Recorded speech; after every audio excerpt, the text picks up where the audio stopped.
I'm Sid, and these are my best friends. My mom, Kim, my dad, Ty, and my sister, Maddie, who before starting her own adventure, joined us in rocking out a state-of-the-art refit on our floating home. Now, we're ready to set sail to die with memories, not dreams, and live Dauntless. All right, so what I've got here is a little bit of dry layup. The square that you see is from the tabbing that broke free from the accident. I've basically, except for about up here and a little bit right around here, I have not cut any of this perimeter loose. This all just feathered out and popped free. But right here and here on the other side, this being the port hull, this direction is aft. So this aft quadrant here and this forward outboard quadrant looks like it's got some pretty dry layup in here. I think that's why the whole thing just popped, because there's really no damage elsewhere. Just a little crack right here. That seems to be superficial in the gel. So there you go. All right, so now I've feathered all this out. And what I'm trying to do here is this hump, that's this rudder step, I'm just taking off the excess gel so I get a nice good bite on the resin, and then I'm beveling this out because there's a shoulder right here where I cut out. And so now I'm just beveling all of this down in, so when I lay this glass, we get a nice smooth surface and good bonding. What are you mixing up Cabosil for? There's just a little bit of a shoulder down here where I cut out the damage, and although the vacuum is going to hold the glass down really tight, I'd like to create just a little bit of a fillet.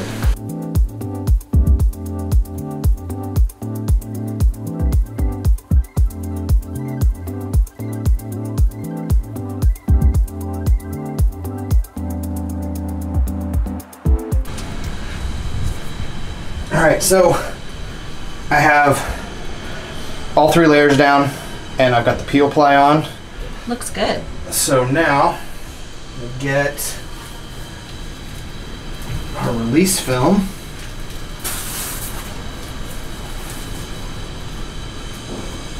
There we go. And breather cloth. Oh! Oh! Oh!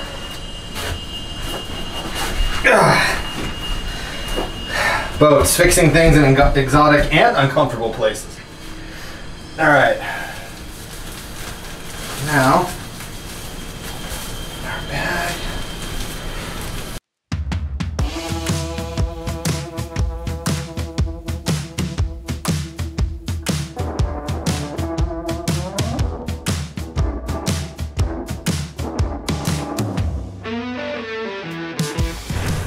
Okay. All right, so I realized what happened when I put the pieces, the fiberglass pieces in. When it came down, I actually nicked the edge of this with the wet epoxy, and so the epoxy wasn't allowing it to stick. All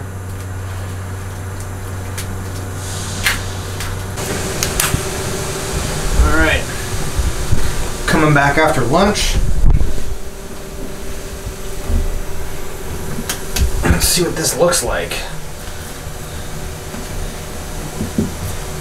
Now I've got a nice tight vacuum.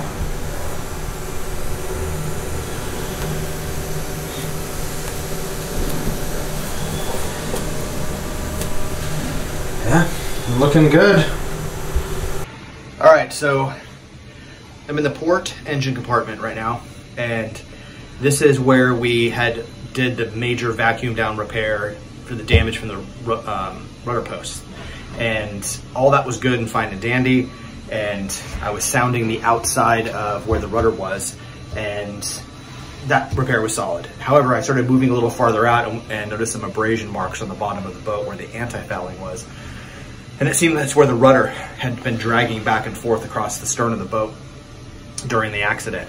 So I got deeper into that and started hammering, got a bigger hammer, and was really listening tight.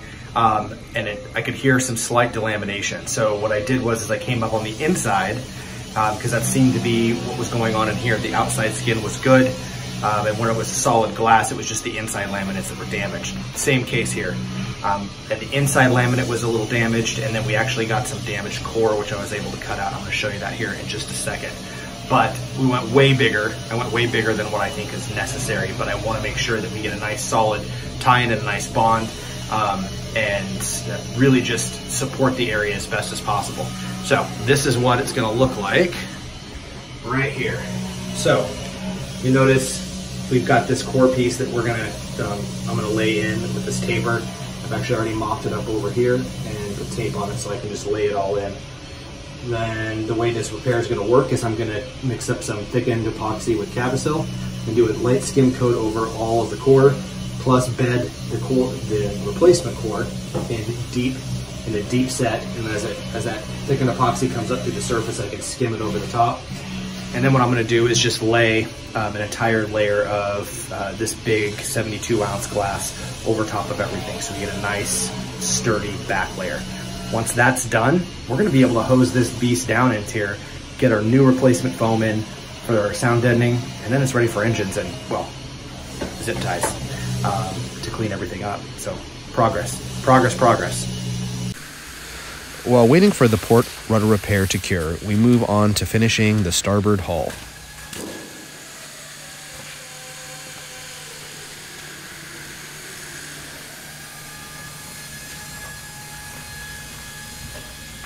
We use the floor jacks to move this 700-pound part around easily.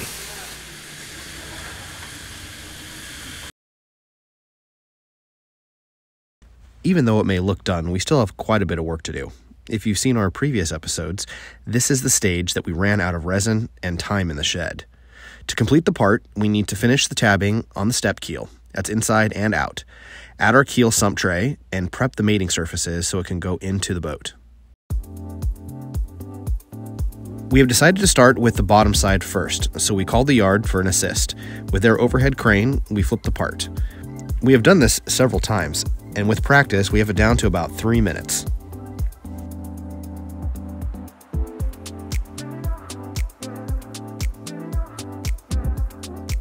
It's going to be offset because those are lower.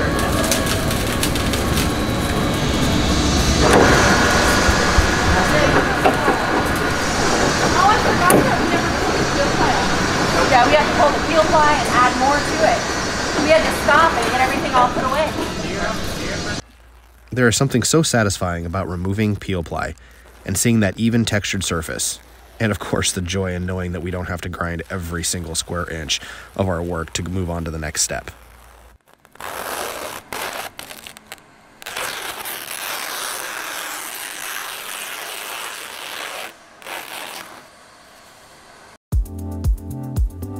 After touching up any shiny spots, we lay the rest of the tabbing, which means more peel ply.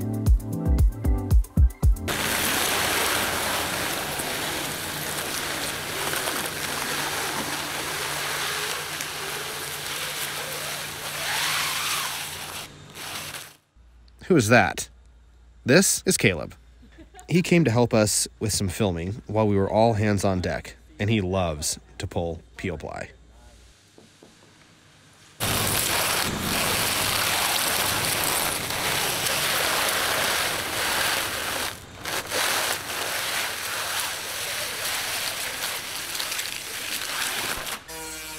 Now that the bottom tabbing on the keel is done, we can prep the surface for mating.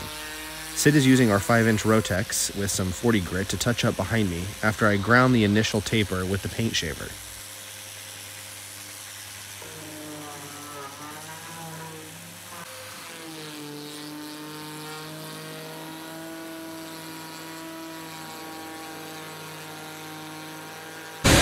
I know it's kind of loud in here, but what are you guys doing? All right, so Madison's mixing up some polyester resin with some Cabosil or fume silica, and she's doing that because we're using that as a bonding layer on some of the uneven surfaces that we're reinforcing with fiberglass. I've already done that. I ground off the back, all the gel off one side of this corridor support or floor support in the boat, and I've now added a thin layer of thickened resin to that, just because there's a little bit of undulation. I want to make sure there's no air pockets where the glass goes down. I'm then going to lay several layers of this lighter weight cloth and just slowly build up. And we're going to provide reinforcement on one side. The other side's got a little bit of delamination, but we need to give it structure and form before I cut that other part off. So that's what I'm doing right now. And we've mixed this a little hot, so it's actually going to cure a little faster. We hope. It's really cold. Who's remixing it? Because you're mixing it hot. Yeah, I'm mixing it hot. So, all right. Here I go.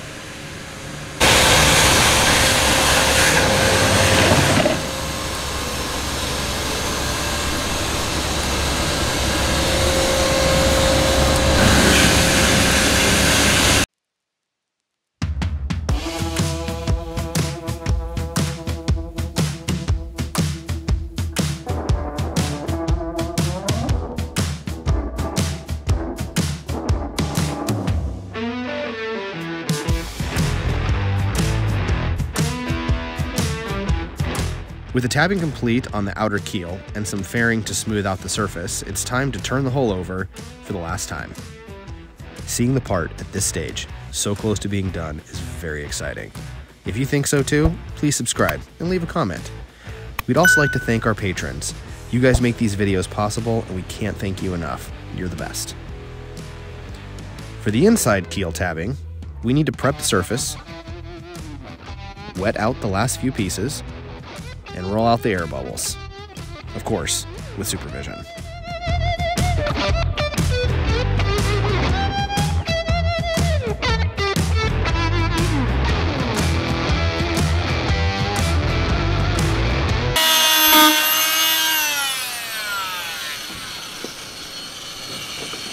you doing? I'm trying to make space for a different tool. So I've got to cut this little flange off of the keel step bottom. And what I'm going to be doing is cutting this raised section off and then fitting what's left over, the flat piece, down inside of this recess down in the center of the keel. This is going to provide an elongated keel sump for the boat, and that's where our bilge pumps will sit, and any water that may happen to come in or condensate can collect down in this area and keep the rest of our bilge area dry. Also, it will seal off the top of this hollow keel that we made, that we molded off of Dave's boat. Thanks again, Dave. And once it's in, we'll actually drill holes, and then we'll fill this full of a polyurethane foam and then reseal over top. So it provides kind of a block off to make sure that the keel spaces are dry, a place to collect water for the bilge pumps, and of course to finish off the inside of the whole repair piece. So that's what I'm doing. Sweet.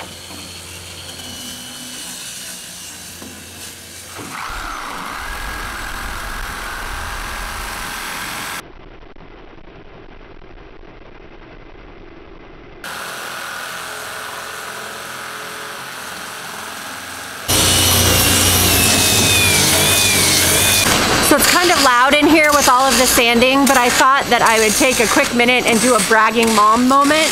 My girls are amazing. Getting in here and grinding and sanding every single day and doing an awesome job. Let me show you.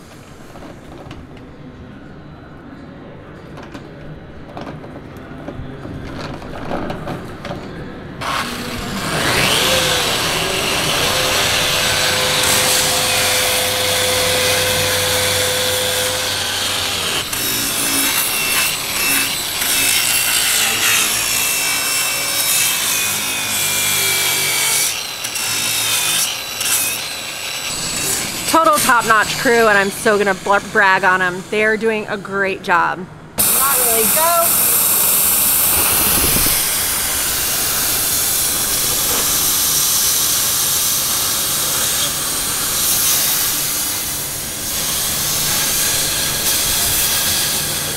What was that, Madison? Sand. I'm really tired of this beach. I made you a sandcastle. Oh my gosh.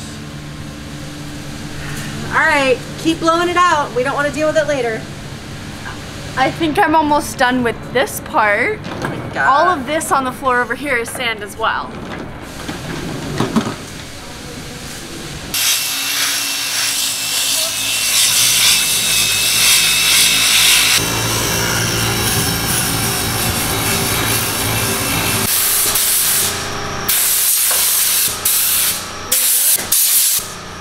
blowing the last little bit of dust out. We're getting ready to trial fit the part in the boat, which is, man, this has been a long time coming. So we have done all the prep work, mating surfaces inside out, everything sanded, ready to get glued in. The last thing we had to do is lay the keel step. Keel sump. Keel sump, thank you. Which is where the bilge pump will sit to collect any water. That now boxes in the hollow stub keel, which will then drill and fill full of foam later after we're on the water at some other time. But that's what we're doing. We're getting ready to move this thing in right before Thanksgiving. It's been a long time coming. Join us next week when we put the hull in for the last time.